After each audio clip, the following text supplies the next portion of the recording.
Welcome to the Economist in Your Ear podcast. Have you ever sat in an endless meeting, listening to an official talk for 10 minutes without actually saying a single thing, and thought, is this a universal human experience? Oh, or like when you try to cancel a gym membership? Right.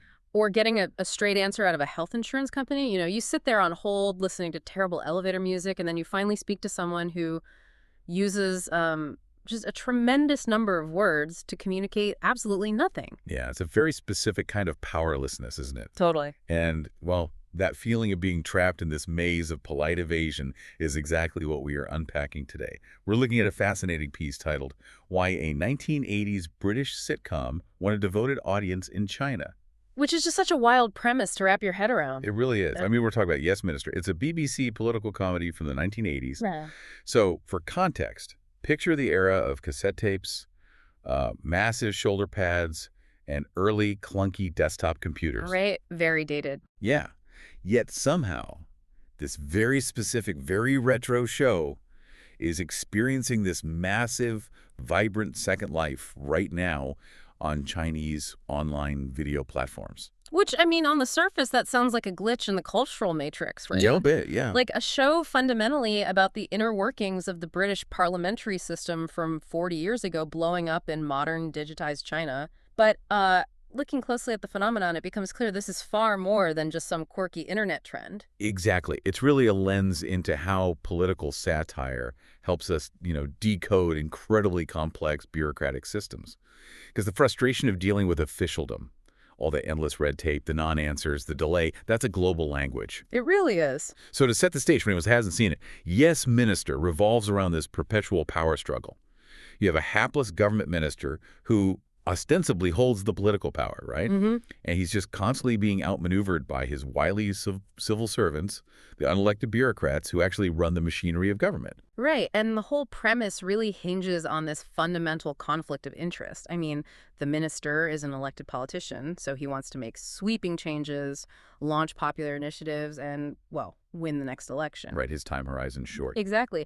But the civil servants, who are mainly represented by this brilliant manipulative character, Sir Humphrey Appleby, they've been there long before the minister arrived. And they plan to be there long after he's voted out. You guessed it. Their primary goal is just the survival and stability of the department itself. And their primary weapon is institutional inertia, which is, just the natural tendency of a massive organization to resist change of any kind. Preserve the status quo at all costs. Right. And to understand the sheer scale of how much this dynamic is resonating right now, I mean, one single analysis video of this show on the popular Chinese platform Bilibili has racked up 9 million views. Wow. 9 million. That is just a staggering number for an analysis of a 40-year-old foreign sitcom. And the viewership isn't passive either. Right, they're super engaged. Yeah. Modern streaming platforms like Bilibili, they feature these bullet comments, which are real-time reactions that just fly across the screen. Viewers are actively dissecting the power plays, analyzing the bureaucratic maneuvers, and comparing them to their own lives. It's a whole ecosystem. Completely. A whole fandom has sprung up. Oh. There are translated companion books introducing the series to new readers, and short clips and memes are circulating widely all over social media. It is a full-blown cultural resurgence, and honestly, I find the juxtaposition hilarious. It's like finding out that teenagers in 2026 are suddenly obsessed with an obscure 1980s manual on fixing fax machines. Right. Except, it's a manual on outsmarting British civil servants. Well, the fax machine analogy actually works perfectly because, much like obsolete technology, you wouldn't really expect the manual to apply today, but the core mechanics of a bureaucracy haven't actually changed. No, not at all. The show offers this deeply cynical, sharply written take on how administrative structures operate because, let's face it, bureaucracy is inherently dry. It's opaque by design. Yeah, it's meant to be confusing. Exactly. So what Yes Minister does is take that massive, faceless administrative structure and distill it into this digestible, character-driven dynamic. It takes the invisible walls of government and gives them a face. And the humor really comes from watching that invisible wall slowly crush the minister's ambitions, using nothing but politeness and procedure. The minister wants to do something popular, and the civil servant wants to do absolutely nothing. thereby preserving the status quo. And that's why satire like this helps people navigate and process these complex systems. You're laughing, but you're also getting this masterclass in how power is wielded. Because it's rarely through dramatic, forceful decrees. Oh, never. It's wielded through procedure, it's deliberate delays, forming endless committees, and just tightly controlling who has access to information. So the obvious conclusion to draw here, and this is a central argument surrounding the show's resurgence, is that viewers love it because the portrait of an elitist, self-protecting bureaucracy is simply universal.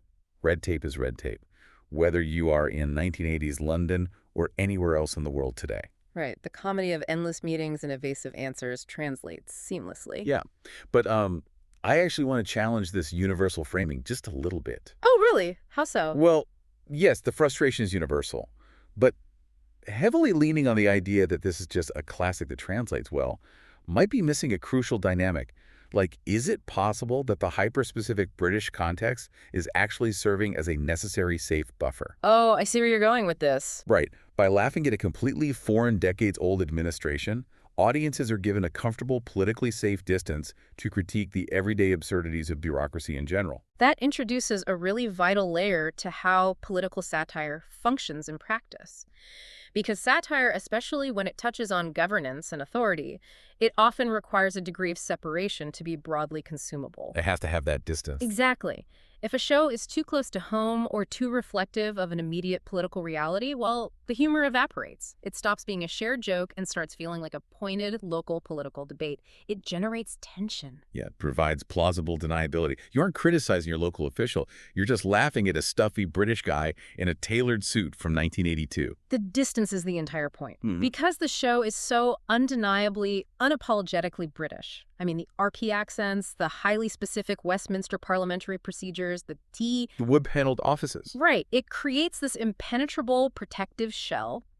It allows viewers anywhere in the world to dissect the mechanics of a self-serving administration without directly criticizing their own specific government or crossing any cultural or political lines. The target just becomes bureaucracy as an abstract concept. And it is the ultimate safe target. I mean, think about your own life. Even if you have never set foot in a government building or dealt with state-level bureaucracy, you felt this exact same maddening friction. Oh, definitely. If you've ever tried to get a straight answer from HR at a corporate job about, say, changes to your benefits package, you know this feeling. The corporate world is absolutely packed with its own wily civil servants. People whose entire professional existence seems dedicated to preventing anything from actually happening. Exactly. And corporate inertia operates on the exact same principles, the endless emails that just circle back to the same non-decision. Oh, the jargon. Let's take this offline, or we need to synergize our deliverables before we commit. It's the feeling of being trapped in a system designed to protect itself, minimize its own liability, and insulate its managers, rather than, actually serve the people it's supposed to serve. So when you watch a show that expertly skewers that exact dynamic, it's deeply cathartic. It doesn't matter if the characters are debating hospital funding in London 40 years ago. The emotional resonance, the sheer urge to pull your hair out while someone smiles and tells you a project is under ongoing review, is identical. It really is. And to fully understand how perfectly the show captures this maddening dynamic, we have to look closely at the dialogue itself. Because the writing is what elevates Yes, Minister from a standard workplace situational comedy into a timeless piece of satire. Oh, absolutely. Yeah. There is one specific, highly shared clip circulating online right now that perfectly illustrates this. It's a scene featuring a character named Bernard. Ah, Bernard. Right. And for context, Bernard is the naive, relatively young civil servant. He hasn't yet been fully corrupted by the system. He still believes in the fundamental ideals of public service. He acts as the audience surrogate, really. He represents the idealist in all of us who thinks government should be transparent and helpful. Yeah. So in this viral clip, Bernard is having a conversation with his unflappable, deeply cynical boss, Sir Humphrey. And Bernard is pushing for transparency regarding a government secret. He passionately exclaims to his boss, "Surely the citizens of a democracy have a right to know." And Sir Humphrey, without missing a single beat, replies, "No, they have a right to be ignorant." It is such a biting, brilliant exchange. Yeah. It completely pulls the rug out from under our civic expectation. It works so well because it violently flips the expected script of public service. I mean, we are taught from a very young age that a government serves the people and that transparency is the ultimate democratic goal. Right, that's the baseline. And Sir Humphrey just turns that entirely on its head. He treats information not as a public right, but as a highly dangerous commodity that must be hoarded by an intellectual elite to protect the masses from themselves. Wow. It takes an everyday administrative reality like hiding information to avoid a PR disaster and elevates it to high comedy just by stating the unspoken rule out loud. Now, it is crucial to remember that these quotes about democracy, ignorance, and openness are being consumed strictly as comedic elements of a sitcom. Oh, absolutely. They are punchlines. Viewers are enjoying the sheer audacity of the joke. It's not literal political advocacy. It's a shared laugh at the absurdity of the bureaucratic mindset. It's a satirical exaggeration. The humor derives from Sir Humphrey's saying the quiet part out loud. In reality, a skilled bureaucrat would never just say they have a right to be ignorant. No, never. They would use 1,000 words of dense jargon to accomplish exactly what Sir Humphrey said in 7 words. Which actually brings us to the actual vehicle of this evasion. Moving beyond just the strategy of hiding information, there is an entirely different angle to this show's resurgence that is deeply tied to the specific linguistic tools used to execute these strategies. The background notes mention that viewers are actively utilizing this comedy to learn advanced English expressions. And that adds a fascinating layer. If we analyze what the highest form of bureaucratic evasion looks like, it rarely looks like silence. Right, because silence is too obvious. It invites questions. Exactly. True evasion looks like an avalanche of very complicated, highly articulate words that signify absolutely nothing. It's a verbal smoke grenade. It looks substantial, it sounds impressive, but its only actual purpose is to blind you long enough for the bureaucrat to escape the room without making a commitment. Precisely. You don't just say no. You say, while we deeply appreciate the underlying sentiment of the proposed initiative, current logistical parameters and interdepartmental synergies necessitate a comprehensive, multi-phase reevaluation of our strategic priorities before actionable items can be authorized. That is a perfect imitation, and Sir Humphrey is the undisputed master of that language. He wields vocabulary as a defensive weapon. If you break down the linguistics of how he speaks, it's heavily reliant on passive voice, abstract nouns, and complex conditional clauses. So let's unpack that passive voice aspect for a second, because that is such a critical tool for dodging accountability. Well, when you use the active voice, you say, I made a mistake. The responsibility is clear. But when a bureaucrat uses the passive voice, they say, mistakes were made. Right. The grammar itself literally erases the person responsible from the sentence. The mistake just floats in the ether, disconnected from any human action. That's insidious. Yeah, and when you combine passive voice with incredibly advanced vocabulary, you completely disorient your opponent. So for a non-native speaker studying English, watching Yes, Minister isn't just a comedy break. It's a rigorous masterclass in the absolute upper limits of language. Completely. It is learning how to be impeccably polite while being utterly unhelpful. Mastering the dialogue of this show means mastering a very specific, very powerful register of English. It's the exact kind of English utilized in corporate boardrooms, dense legal documents, and high-stakes international diplomacy. It's not exactly ordering a coffee, is it? No, it requires a completely different skill set than learning conversational English for daily life. It's learning the language of power, deflection, and institutional survival. It makes complete sense why that would be highly appealing to a modern, ambitious audience. If you want to understand how the global corporate or political world operates, you have to be able to decode that language. You do. You have to be able to sit in a meeting, listen to a 20-minute update, and realize, they just used 30 complex sentences to tell me the project is dead. And what better way to learn it than through brilliant comedy? You know, you are studying advanced vocabulary, but more importantly, you are learning the psychological tactics behind it. Right. You're learning how officials spin a failure into a success, how they deflect a direct question with a philosophical tangent, and how they maintain absolute control of a narrative by just controlling the terminology. It's educational on multiple intersecting levels. Yeah. So we have the universal human frustration with bureaucracy that hooks you in. We have the cultural buffer, the safety of laughing at 1980s Britain that makes the critique palatable and safe. Yeah. And nested inside all of that, we have this hidden linguistic appeal where people are literally reverse engineering the language of bureaucratic evasion. It creates such a multidimensional viewing experience. The Yeah. cultural exchange happening here isn't just about importing a few British jokes. It is about sharing a framework for understanding complex administrative systems. The themes of the show are timeless. Absolutely. But the way a new, digitized, highly engaged audience interacts with it breathes entirely fresh life into the material. When we put all these pieces together, it really paints a fascinating picture. A British classic from the age of cassette tapes is finding a massive new life online in China.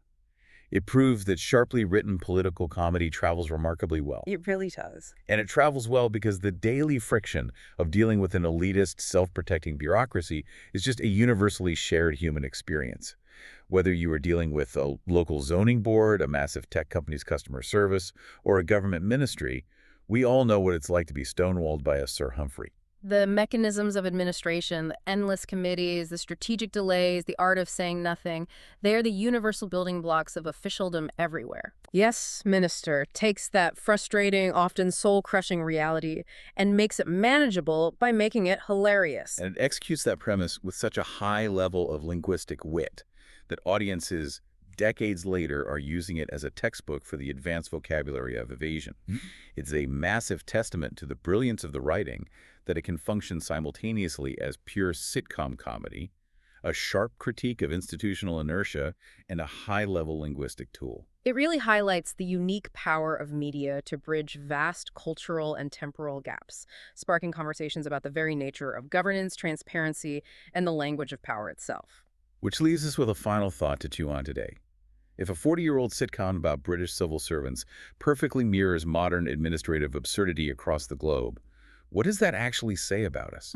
We have seen decades of technological advancement, the explosion of the internet, the rise of artificial intelligence, and endless global calls for institutional transparency. Yet have the fundamental nature of bureaucracy and the people who run it actually changed at all since the age of cassette tapes? Good question. Thanks for listening. Follow us for daily insights into world affairs. And don't forget to like, comment, and share.